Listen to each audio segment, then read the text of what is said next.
Good evening, this is Brass Tacks. I'm Zakir Jacob. The hijab debate is continuing in the Karnataka High Court, while some women, particularly liberals and feminists at that, insist that this is an issue of choice. A woman must be able to decide what she wears, even if what she wears is a regressive patriarchal concept.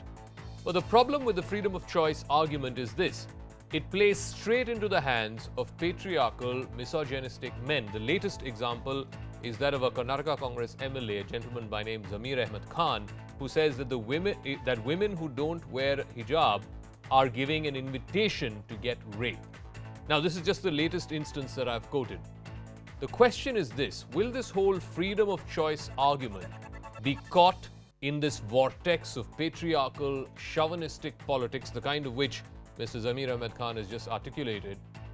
This kind of politics, which could ultimately end up being a great disservice to the Muslim girls and the Muslim women who are fighting to wear the hijab.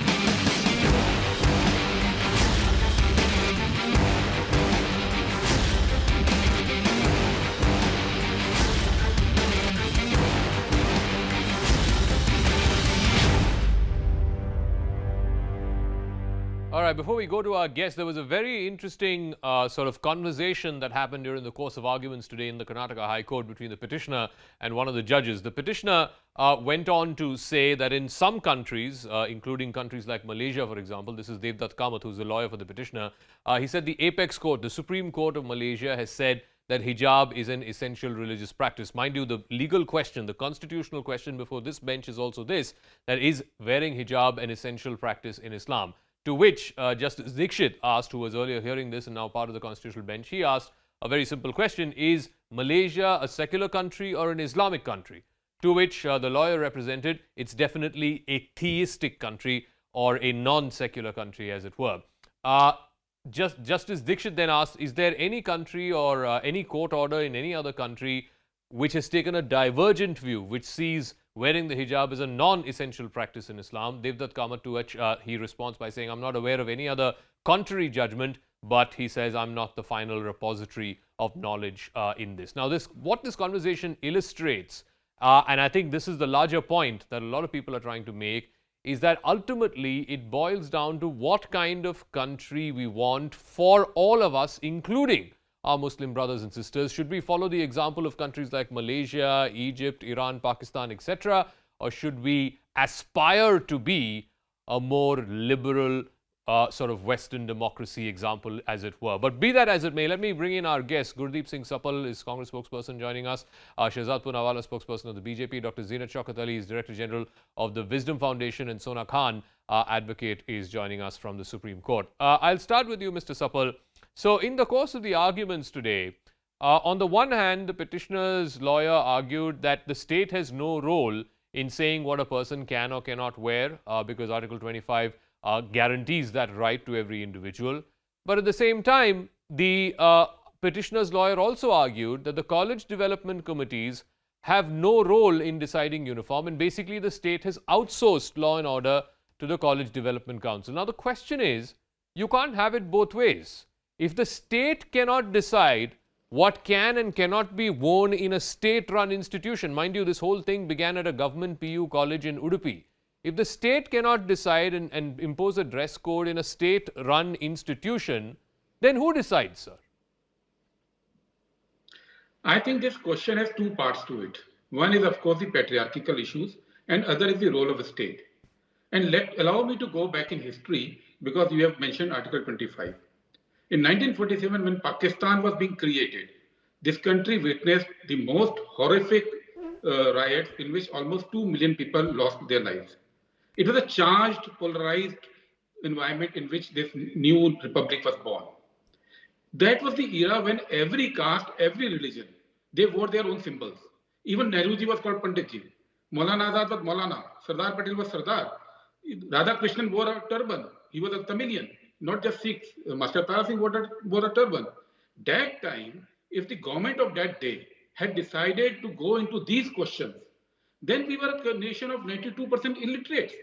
We would never have been educated. We would never have grown into a nation which is strong, which everybody is contributed to the nation building. So the government decided that these are matters of personal choices. You may believe in anything, you may fear anything, but let us get down to the process of nation building. Okay. That is how individual freedom is defined in this country. No. So I want to come back to the question I asked you. In a state-run institution, whether it's a government office or whether it is a state-run public school, who decides what you can and cannot wear? No. I am coming to part 2 also, because part 1 is linked to part 2. You are trying to simplify a question and putting a question to me which was raised in the court today. I am telling you in a larger perspective, larger context. Now, there will be differences in this country. There are fundamentalists in every religion, in every political party, in every organization. What should a state do? Should it start dividing people further, or should it bring everybody together, say, okay, you live, okay, you do what your choice is, but let us get down to the process. Sir, you're still not answering my question, but anyway, I think let's move on from that. I think the nub of the question is, who decides in a state-run institution what is permissible and not permissible? But be that as it may, let me ask Shehzad Poonawalla, and again, this came to light in the course of the hearing, and I think this is a fascinating revelation, certainly for me it was. The Petitioners' Council argued that central government-run schools like Kendriya Vidyalayas allow the hijab. Now, if this is true, I don't know if this is true. This is a claim made by the petitioner. It was not disputed by either the government council or by the judges. If this is true that the Kendriya Vidyalayas allow hijab, then two things. Why can't state government-run institutions allow the hijab? And two, how can you have two different set of rules, one for central government institutions and one for state government institutions? Shehzad. Thank you, Zaka, and I'm so glad to be on this debate, not just as a representative of the Bharatiya Janata Party, but more importantly also as an Indian Muslim who wants to take the community forward in a more progressive direction. And let me answer the question. Whether or not something is covered under the protection of Article 25 is decided by a judicial tool called the Essential Religious Practices Test that has been evolved by the courts of law.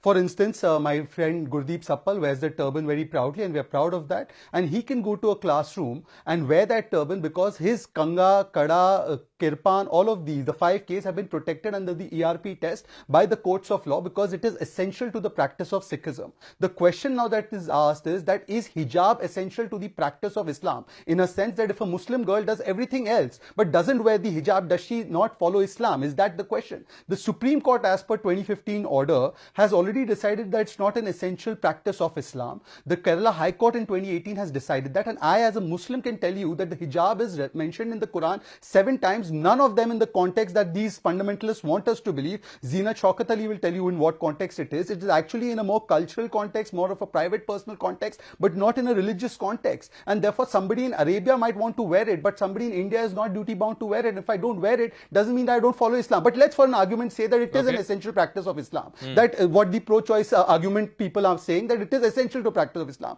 It is a self-defeating argument, because if you assume that it is essential to the practice of Islam, as per their version of Islam, it is only mandatory for women to wear it, which means that there is no choice left. And if Gurdeep Sappal is indeed pro-choice, as he's trying to claim, sir, the Supreme Court of India gave the choice to women in maintenance during Shah Banu's time. Why didn't you stand with pro-choice argument then? The Supreme Court of India in Shaira Banu's time gave them a choice that let them have a recourse against the triple talaq practice, which is forbidden in Islam. Why didn't you stand with the pro-choice? And also to those somebody, if there is a Muslim scholar representative from the Maulana Brigade or the Hijab Brigade, I want to ask them, if this is about pro-choice, I give them a challenge. In madrasas that are funded by state, there are state-funded madrasas which function as educational institutions. Would you allow a Muslim girl to go in jeans Are you pro-choice? Really? No. Actually, the pro-choice argument makers today, the likes of Gurdeep Sappal, are articulating the position taken by the Taliban. They are articulating the version of Islam that the Taliban would applaud, I should respond not to people No, like no, Zeenat no. Shaukat Once Ali and again, Shahzad Khan. the only difference is the only difference is I don't think no. Once again, I don't think no, sir. Once again, I don't think the Taliban is giving a choice to anybody to wear the burqa. There is no choice there. That's imposed. But be that as it may. And nor are these. One Nor are second. these Yeah, people. one second. Nor are I these want to people. ask Zeenat Shaukat Nor are Ali. these people. Zabal Saab, I'll come to you. Please let me get the other panelists also into the debate. Let them make their opening comments. Zeenat Shaukat Ali, the greatest disservice that is happening in this entire debate by people who are saying that this is about pro-choice, a woman has the right to wear what she wants to wear, even if that is a regressive patriarchal construct that's been imposed upon them. The greatest disservice that they are doing is generation after generation of Muslim women, and you included, have fought for Muslim women not to wear the hijab. Now what this is doing is playing the whole narrative straight into the hands of the likes of a gentleman named Zamir Ahmad Khan, who is a Congress leader from Karnataka, who says women who are not wearing the hijab are giving an invitation to get raped. It's playing straight into the hands of fundamentalists like him. I think the entire argument that he has presented is completely lopsided and irrelevant in this particular issue. And it's only a matter that one can see that is being colored by politics, which should stay out and be out, when it comes to women's problems. So here I would like to say that, you see, where the hijab is concerned, as I'm looking at it today, you see the Prophet was a reformer. Prophet, may peace be upon him. He reformed society. He brought society forward. And you can see that in his actions. Today, I don't have the time to tell you, but I can enlist them because I've done a book on it and I'm doing some more work on this. So, you see, he was a person, and here when he found that there were a certain kind of categories where women used to expose their private parts. Please note that the word hijab was never used for clothing, but himan and jilbab were used for clothing, and these were meant to cover your private parts. And therefore, it was said that when it was meant for both men and women, and it was said that when women go out, because people try to rape women then when they had no clothes on, less clothes on. So it was said that when you go out to attend the offices of nature or anywhere else, see to it that you are properly covered, decently clad, and modestly dressed. And that modesty went even for men. But today, you see the definition of this modesty. I'm talking about a definition, a hard line definition, is that there is only one form of dress that you wear from head to foot, where your face is covered and where your every part of your body is covered, and you become invisible. No, that was an objection taken by women feminists all over the world who said, why should we remain invisible? Exactly. And I'm doing a piece on this on the masculine and feminine also. It will be coming out soon. No. It is a great disservice, like I said, to generations of feminists and Muslim women who have fought against the hijab. I was just coming to give me just 5 seconds more. Yeah. You see, what has culminated is there is a mindset, and when there is a mindset formulated that this is the only way for us to enter, and this is the only way, when you're trained from your childhood that this is an essential part of Islam, and this is the only way in which you are supposed to be chaste and modest, then that's where the problem has come in. If you put your finger on the problem, it is the mindset and the training that is being given. One is this point about this doing a great disservice to, like I said, generations of Muslim women who have fought against the hijab and the wearing of the hijab, because it's their right to wear what they want to wear. So it's doing a great disservice to them. And two, Sona Khan, please weigh in on this. The enrollment of Muslim girls in primary schools in India is only 13%. Which means 87% Muslim girls in India, even today, as of 2021, are not being formally enrolled into the education system. And by insisting that these girls will have to go to school only wearing a hijab, what will happen? Where the story is moving is, eventually schools will stop taking them if they continue to insist that they have to wear a hijab. And eventually they'll be out of the formal education system and will have to get educated in a madrasa. So you're actually pushing more and more girls away from the formal school system into the madrasa system. That's going to be the fallout of this entire episode. Sona Khan. You know, education is an important aspect of every society, and Muslim girls need it far more than others. Everybody needs it, but unfortunately, the way at the moment our Muslim community is situated in their community as a not a pro-educational community. The girls' education is a very important aspect for them to go forward. However, I would also request you to consider the fact that hijab is only a cosmetic part of the whole of the way Muslim girl is supposed to conduct herself. Hijab is not important. What is important is her conduct according to religious mandate, and hijab, as has been pointed out earlier, is not essential at all. It is modesty. It is hijab is a Persian word, which of course crept into Arabic later on, but the Quran doesn't mention hijab at all. Yeah. What mentions is khamer, the covering. Yeah.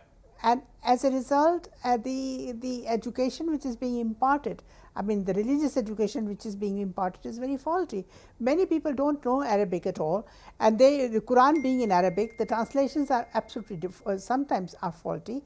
As a result, the people have their own interpretation. However, Article 29 of the Indian Constitution provides for cultural, ethnic preservation of usages and customs, and this is a very important article which has not been mentioned. It is not in conflict with Article 25 or 26 at all. It is an independent article which says that everybody in this country, every citizen, will have a right to protect its own culture and ethnicity, and hijab being a part of it. Ma'am, you know, a slight disagreement there. Again, my disagreement is only limited in as much as I don't think hijab was a part of Indian Muslim women culture for generations. In fact, correct me if I'm wrong, I haven't seen Muslim women wear the burqa, certainly in India, beyond, let's say, 30 years. It actually came into India in the 80s and 90s, you know, when a lot of women, their counterparts in the Gulf countries, in Iran, etc., started wearing the burqa. That's when it's an imported concept to India. Most Muslim women in India in the 50s, 60s, 70s even, would simply wear a dupatta. Some of them would cover their hair with the dupatta. Never have I seen this concept of a burqa or a niqab or even a hijab for that matter, other than in the last 20-25 years. So to say that it comes under 29, I don't know. We'll leave that to a court to decide. But I want to come back to Gurdeep Sapal and give him a chance to respond to what Mr. Shehzad Poonawalla said. Gurdeep Sapal. Yeah. Number one, first let me correct a statement that you just put out, that only 13.5% of Muslim girls go, and I will add in upper primary. That's a wrong statement. 13.5 is the gross attendance ratio. In Hindus, it is 24%. In Muslims, it is 13.5%. And total percentage of Muslim girls is almost 85% that go to primary, upper primary school.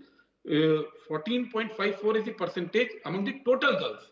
That sometimes confuses, and I have seen many statements attributing that only 13% Muslim girls are going to school. That's a wrong thing. Now coming back to the issue that you are discussing, because I wanted to talk about patriarchy also.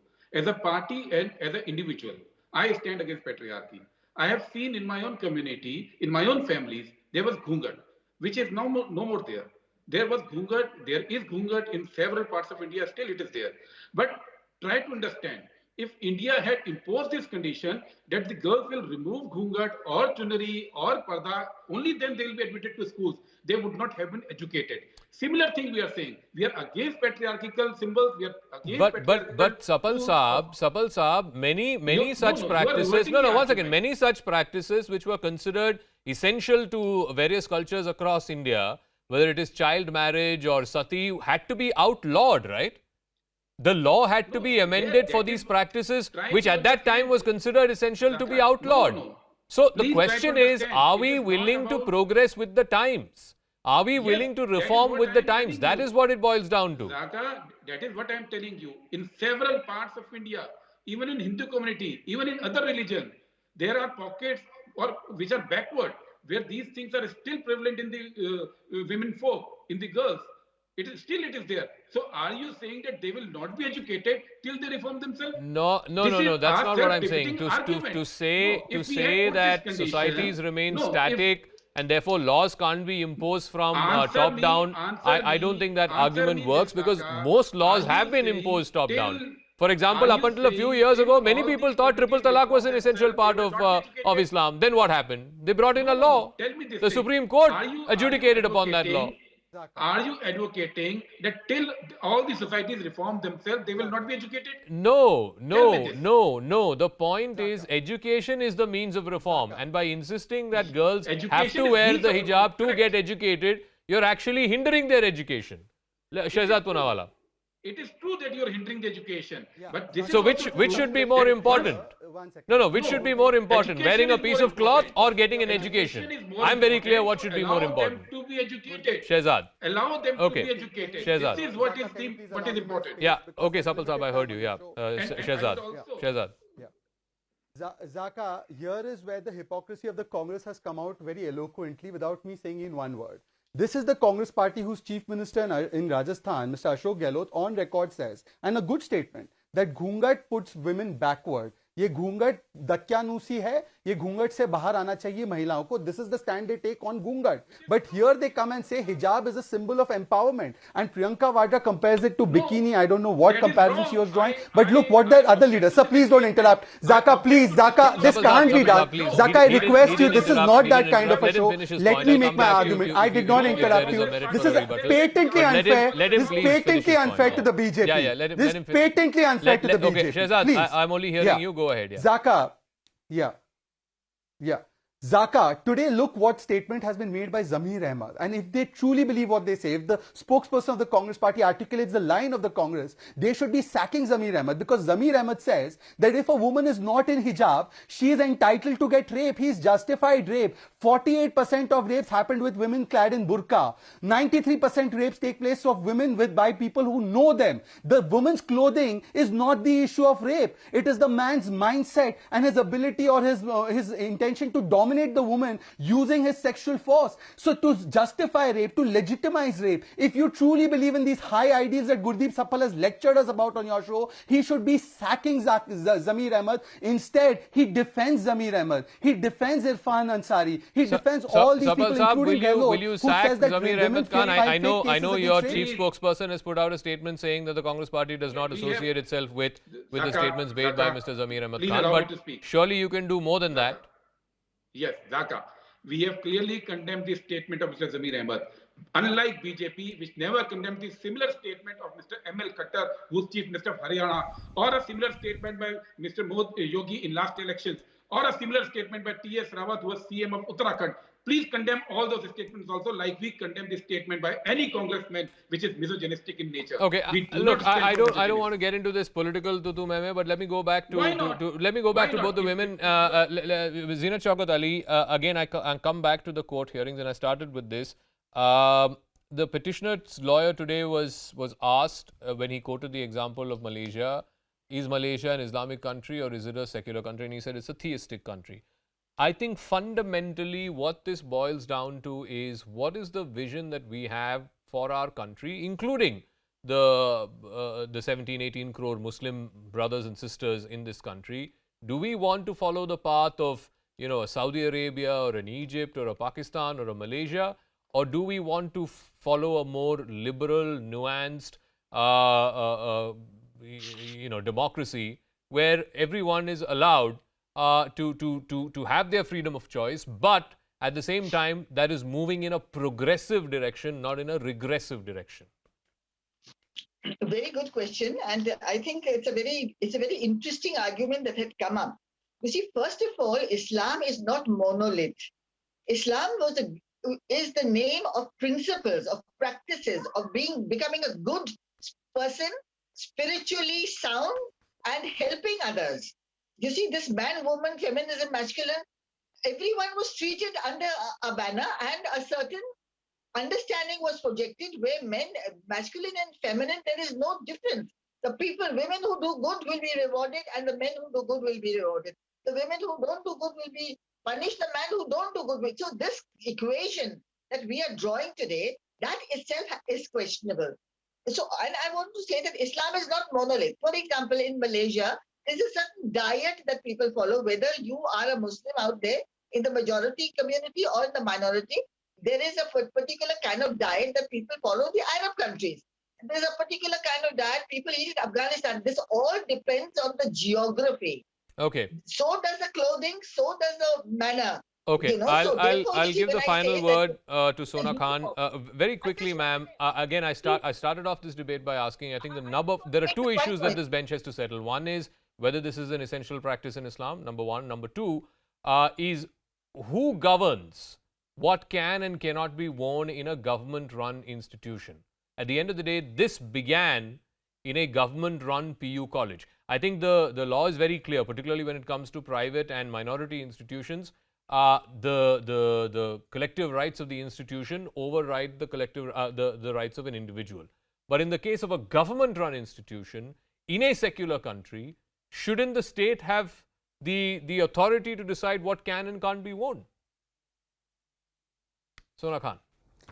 You're right, absolutely right. The state has authority, a state has the power to make rules and regulations conducive for the betterment of the educational system. And hijab is not mandatory. I am making it a statement with full sense of responsibility that in Islam, hijab is not mandatory. Yeah. It is a, moreover, every Muslim has a independent contract with God, Allah. Yeah. No third person can come in between. Islam is an evolving religion. It is not a static religion. All right. You can I got to leave it at that. Thank you very much for that your closing comment, because I think that reminds everyone who's watching this broadcast that it is not mandatory in Islam to wear a hijab. There are tens of millions of Muslim women who have been fighting not to wear a hijab, not just in India but across the world. And I think by insisting and framing this as a freedom of choice question and a freedom of choice narrative, I think it's a great disservice to all those legions and generations of women, Muslim women, who have been fighting against the forceful imposition of hijab. That's a wrap. I'll catch you again tomorrow night, same time. We'll also continue to track the developments in the Karnataka High Court. Thank you for your time.